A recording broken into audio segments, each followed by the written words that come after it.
Hey, Indian Creek 8th grade students. It's Professor Blazek, and I'd like to welcome you to this tutorial video in our Road to a Force series, looking at how you can create your Civil War trading cards using Google Slides.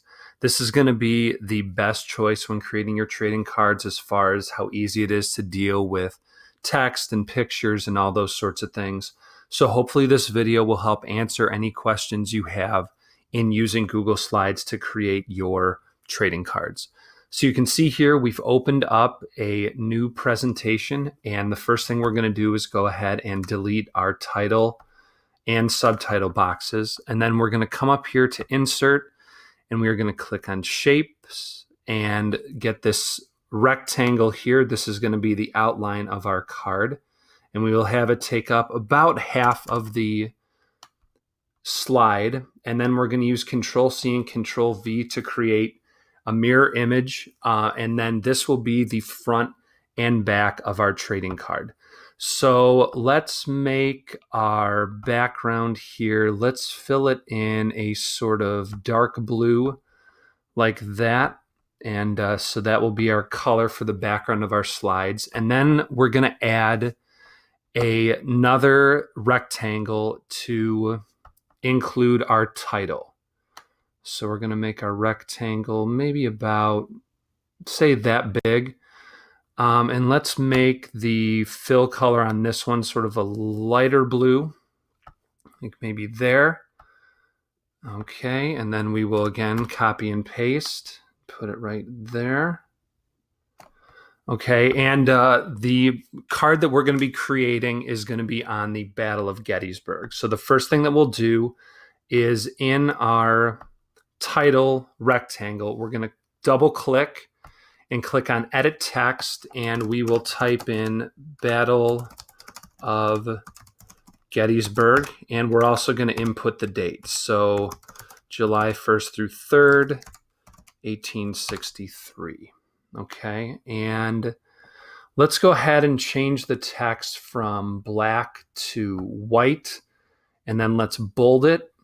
And let's see if we can make it just a touch bigger. Let's move it up to 16. Yeah, that looks good. And then we'll just do Control C and Control V again to paste the same text on the back of our card. Now, let's talk about adding some pictures to the card. So I've done a couple Google image searches. And so the first thing that I wanted to add was just a basic flag. And so I found this picture. We'll go here to view image, and hopefully Google will bring it up here in a second. And then again, you'll double tap on it, go to copy image. We'll come back here to our trading cards, double tap again and paste. And obviously it's much bigger than we can use. So we will shrink it down a little bit. We'll bring it up here, maybe to the corner, shrink it down a little bit more, and we have it right there. And then again, we'll copy and paste and bring the same flags over to the back side of our card. Just a little bit of extra detail, just like a normal trading card would have. And then we will also, for the front of our card, go ahead, and this was the picture right here that I decided I wanted to use. So again, we'll click on View Image. And once it loads up, double tap, copy image. We'll come back to this will be on the front side of our trading card. So we'll go ahead and paste that in, and we will drag it up here. Obviously, it's much bigger than we need, and we will put it right about there. Now, you might run into something which I have going on right here, where one of the pictures you've pasted, you actually want to be on top of another picture that you've pasted. So for example, I would want my flags to be on top of the picture here. So what I will do is just click on the flags, I'll double tap, and where it says order, I will click on bring to front, and you'll see that it brings it in front of that picture of the battle. Okay, so that's something that you can use just so you don't have to go back through, recopy, repaste things if they're out of order. And then on the front, we also need to include our super move and our resistance or weakness if we have any. Now, I've already kind of prepared those. So we'll come over here to my Word document that I've created. And the first super move that I have is here. It is called Little Round Top. So what I will do in order to paste the text is I will actually use another shape, sort of like a text box. There is no text box function in Google Slides like there used to be in PowerPoint.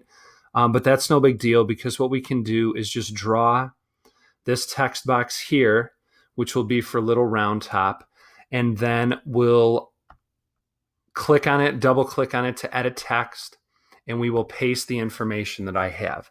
Now, obviously, that's not how we want to leave it. It doesn't really look very professional. So the first thing you'll notice is if I click off of that text box is that the border still shows up. So if that's a problem, you just come up here to border color, click transparent, and now the border doesn't show up. So now it's just the text. So what I want to do is, first of all, we're going to make the text in this box white again.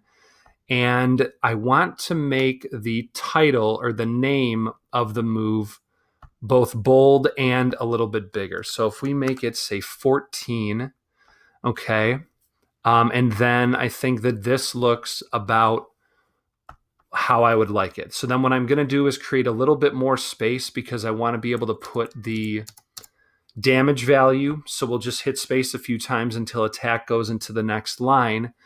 And then what I'm going to do is, instead of creating another text box, I'm actually going to come here and create some word art to enter in the number of hit points for my super move. So I'm just going to type in 20, and you'll see 20 pops up. And now obviously that blends in way too much with the rest of the card. So what I'm going to do is I'm going to color it in red, and then I'm going to have my border color be white. And I actually want my border to be a little bit heavier, so I'm going to make it 2 pixels instead of 1. And then I'm going to shrink this down. I'm going to put it about here where it would be on a normal trading card, and we will shrink it right to about there. Okay, so you can see that I've used the word art to help the number really pop out. And then from here, it gets pretty easy. You can just do a simple copy paste to create another text box. We can drag down for our second super move, and then also for our resistance. So I'll come back to my Word document here. My second super move is the Gettysburg Address. It's going to be worth 40 points. So I will paste that after I have copied it. We'll come in here. And so actually it's going to go through the same thing where it pastes in black, and we're going to have to do a little bit more work with it, but that's no trouble. It'll just take a couple seconds here. We'll highlight Gettysburg Address. We'll bold it, size it up to, say, 14. And then we can see we want to basically have our cutoff be about here. So we'll add some more spaces. We'll space one down to the next line. And then I can copy and paste my word art. And then if I double click on it, I can edit text and change it from 20 to 40. And then I also came up with a resistance for the Battle of Gettysburg, which would be Pickett's Charge, which you remember was the choice by Robert E. Lee to send George Pickett and 14,000 troops on a failed run across the open territory that would be a major turning point in the battle. So that's going to be my resistance. So again, we will copy paste. Again, it's going to paste in black. So just like we have before, we will change the text color to white, and we will highlight our title, bold, and size 14 font. Whoops. See, I even get forgetful sometimes. And then again, we will add some more spaces. And that looks good right there. So my explanation of Pickett's Charge was automatic defeat of Robert E. Lee and or George Pickett card. I'm not going to put a number On that one, I just added the extra spaces in that line just to make it look a little bit more consistent, just like it probably would be on a regular trading card. And that's it. The front of my card is finished, except for one last thing that I want to include, which is your hit points for your card. So we're going to come down here. We're going to insert a sort of like an oval here. And let's have its color be, say, red. And we'll have the font that's going in it going to be white. Okay, and so double tap again, edit text, and I'm going to type hit points, and I decided that the Battle of Gettysburg would be worth 90 hit points. So what I'm going to do then is I'm going to highlight everything. I'm going to bold it. I'm going to make everything just a little bit bigger, but then I want the number to really stand out. So I'm going to make that quite a bit bigger. Let's see how that looks if I hit 20. Okay, that's a little bit too big. If we undo that, if we change the original hit points, say down to 12, okay, that'll work. And then we can maybe make our number just a little bit bigger. So 22, for example, and we'll stretch it out just a little bit more. And there you can see there is our 90 hit points. So I'm going to click and drag this up towards the top here because there's not a whole lot going on in the picture in that area. And there we have the hit points for the Battle of Gettysburg. So what we will do now is go back and find a picture that we want to add for the backside of our trading card. So I believe it was right here. Yep, I liked this picture when I saw it. Just a really good image looking at North versus South. So, and actually I think it was this one because it was a little bit taller. We'll come here to view image. And once Google loads it up, we'll do the same thing, double tap, copy image. We'll come back here to the presentation, double tap again, and click paste. And obviously we're going to have to shrink this guy down quite a bit. We'll drag it up here kind of into this corner, maybe say right about there. We can shrink it down a bit more. And now on the back side of the card, we want to give some basic information about the battle.